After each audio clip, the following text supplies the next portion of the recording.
I have something called the M3 strategy, mindset, multiplication, and management. We call it the M3 Dominion strategy.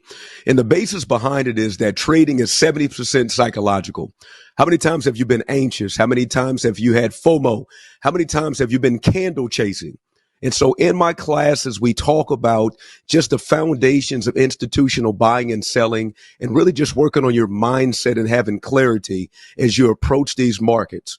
Because if you don't have clarity and you don't have direction, anything can happen. 100%. I've seen your sessions. They get me going. I'm like, Come I on, put you my gotta get stuff aside. I'm like, pumped up. wow, I really got to tune in here. My favorite thing that you said actually was I was watching your session about becoming a millionaire and getting advice from people like, I think it was your mom saying, you can't become a millionaire with YouTube and blah, blah, blah. And you're like, Mom, I love you, but you're not a millionaire. So I want to take the proper advice.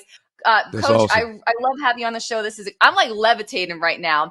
But you were Just talking flow about good. candlesticks. That's something that you really pay attention to. Tell us about your strategy with that. Absolutely. I worked at an academy for about 7 years, just like the Mercedes-Benz of trading education. And we focused on institutional buying and selling.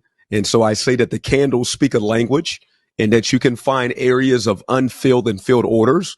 And so I tell people that the greatest indicator is the candles, because once you can see what they're saying to you, you can identify reversal patterns, you can identify continuation patterns, and really kind of peek behind the curtain on where are these areas that the institutions are buying and selling. And so I take time, again, 5 days a week to really break that down, to bring strategy. And I'm excited because it helps people start to understand the markets. The theme that we've been having over the beginning of the year is don't chase the money, chase